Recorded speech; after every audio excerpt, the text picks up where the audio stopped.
There we go. Yep. Donald Driver, how you been? I'm been good, Bill. What's going on, man?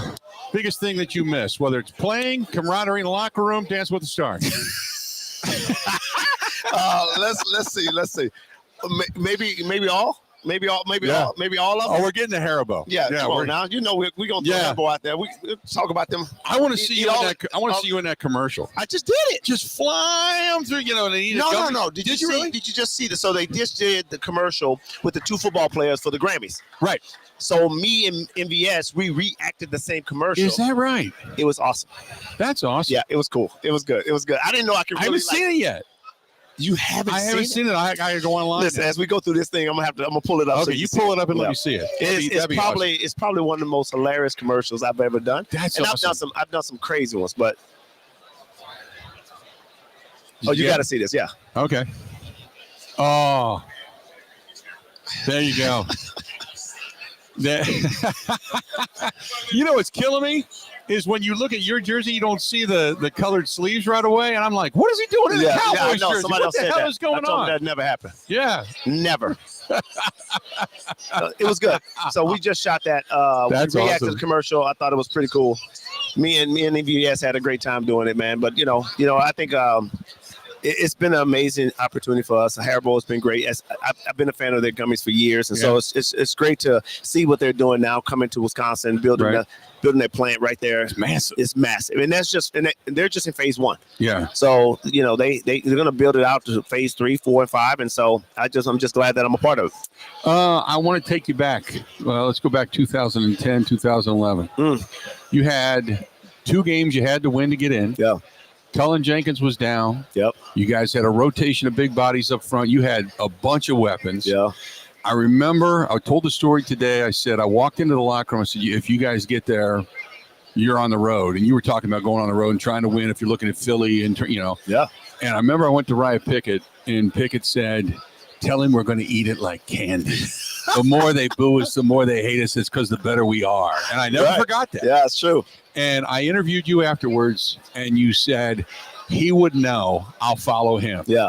And right then and there, it was interesting because it was like something came together with that team. What came together with that team? We had to come together as a unit. We had faced a lot of adversity that year, right? I mean, Ryan Grant went down, like you said. Cullen Jenkins went down. I mean, we lost our tight ends. I mean, you lost 6 starting linebackers, right? And so that was the part that we was like, okay, how is this even possible? Nick Barnett went down. I mean, it was just chaos. Yeah. And so we knew that we controlled our own destiny at that moment. It was like, okay, we control it. We have to win the last 2.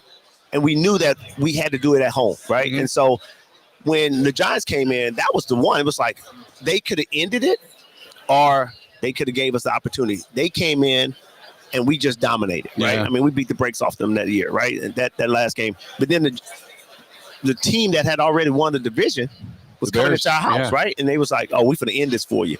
And they had nothing to prove. They was like, we have home field advantage. We can just sit this one out. We already got it locked in. And they continue to play the way they played, but we dominated that game. Right? I remember I was listening to a station in Chicago. We did the post-game show. And you guys were like, hey, we're in. This is great. Now we got to concentrate on the postseason.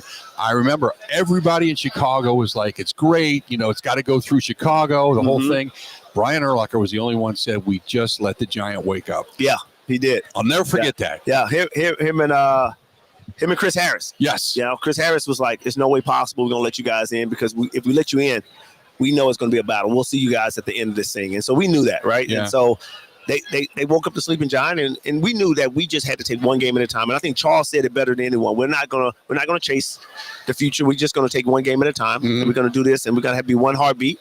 And we did that. And one heartbeat. One heartbeat. That's Remember? right. I mean, it's engraved in all our Super Bowl rings. One heartbeat for one more game, for one purpose. And so we took that. We took it for what it was granted, and we knew we had to go on the road to win this thing. And the first thing we did is we went to Philly. So I want to go back to what you just brought up, Charles. Yep. And people always talk about the quarterbacks. Favre won this and Rodgers won that. I said, Favre doesn't win a Super Bowl without Reggie. You don't want to win one without Charles. Yeah, agree. How correct is that? 100%. 100%. Because Aaron, while being a leader and you being outspoken, and you had just a bevy of talent, Right. You needed something. Yeah. And I'll never forget hey, if the president doesn't want to come here, we'll go see him. Yes. Yeah. That was the message that kind of set the tone for we controlled it at that point, right? Yeah. And so Charles was the leader for that whole entire playoff run. Yeah. He was the message that he had a different message for us every single week. Mm-hmm. And once that last message, when we sat in the Chicago locker room, we said, like, if the president don't want to come see us, we'll go see him. Yeah. Then we knew it. And then I knew Mike kind of had us locked in. For us to go the night before the Super Bowl game to go get rings, get measured for our rings, Mike already kind of knew the destiny was already there to happen. I talked to you.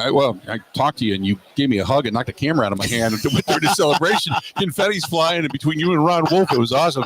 But I mean, you had the shoulder issue. Yeah. Obviously, it was tough. Both you and Charles. Yeah. You know, at the end of that ball game, you're standing there, and I know how much you wanted to be a part of that, but it had to hit you, the surreal moment of.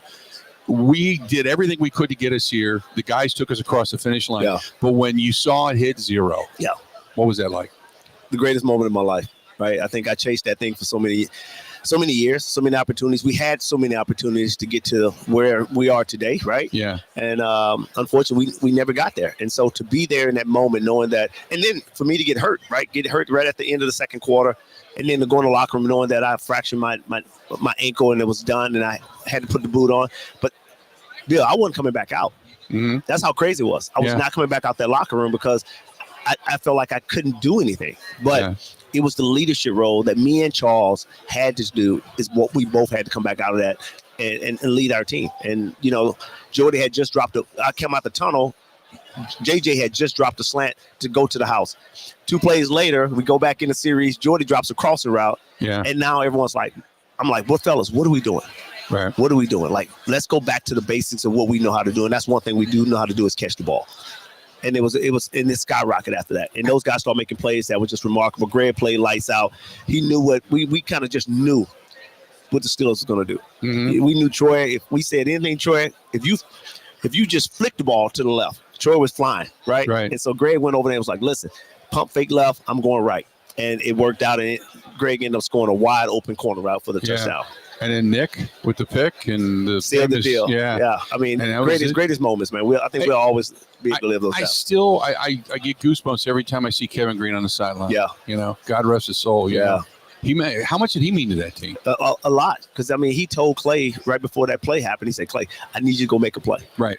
And then Clay goes out there and makes one of the remarkable plays that's going to always stand in Super Bowl history because that play is what solidified the game and we end up winning. And you think about all of that went into it and getting to that point. But, you know, Ted Thompson would not trade away A.J. Hawk. Everybody thought Marshawn Lynch was needed. You had to have a run game. You had to have Marshawn Lynch. And Ted said, there's something here. I can't give this guy up. Right. Thank God he didn't. No, because you went down with 6 guys, and he was your signal caller. He was the signal caller, right? And so I think that's the thing. Even though we knew that Marshawn would have been a great running back for us.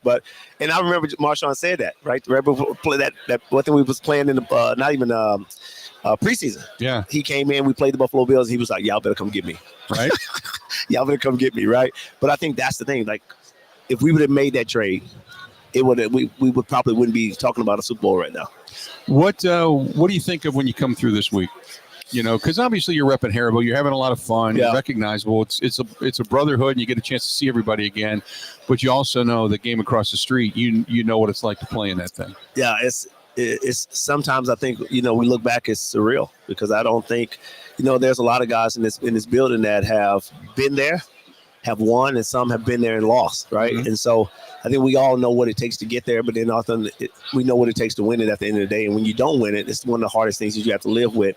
And then you see the guys that have won and walks around here and it's like, wow, I wish I had what they had, right? Yeah. And so, you know, I can say that I got the hardware. No one could ever take that away from me, and it's exciting. Yeah. Well, you guys got me hardware stuff.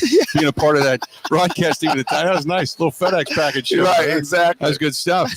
So now what you got going on? You're repping Haribo. You're doing all kinds of charitable stuff around the state of Wisconsin. You're delivering sub sandwiches everywhere. Correct. I mean, you know. Yeah, it's been great. I think retirement for me has been truly amazing. I don't think, you know, I talked about getting into your world. You know, I tried that when I first came out, and Not saying I didn't want to do it. It's just that I wanted to be with my family. And now that Christian's at the University of Minnesota now, and Christina's getting ready to graduate this year, senior, and then Charity's she's still, she's a sixth grader. So, right. I may get into this world sooner or later, but I just wanted to spend time with my family. And so who knows? Who knows what's next? Do you ever think, like, even if it's not doing radio or something, just podcasting at home, just starting to kind of wax nostalgic about your thoughts? Yeah, but I think that's the thing. I think, it's like this, Bill. You know how it is. You have to have somebody you can interact with and have a great show and talk about all the great things that you want to talk about. That's for me. I think, I can do my part, but I still want someone that can have me entertained and we can laugh and joke about things. So I don't know. I don't know what that happens. And who that happens with, we'll see. But let me know. You ready Let for me know. it? Hey, I do the show out of my house now. You do. I know. I see it all the time. Yeah. I don't know, especially on LinkedIn. I click on it. Yeah. I see that you're talking. I want to chime in, but I'm like, We'll come over to the house. You know what I'm we do? Here's what we do. This is what we do.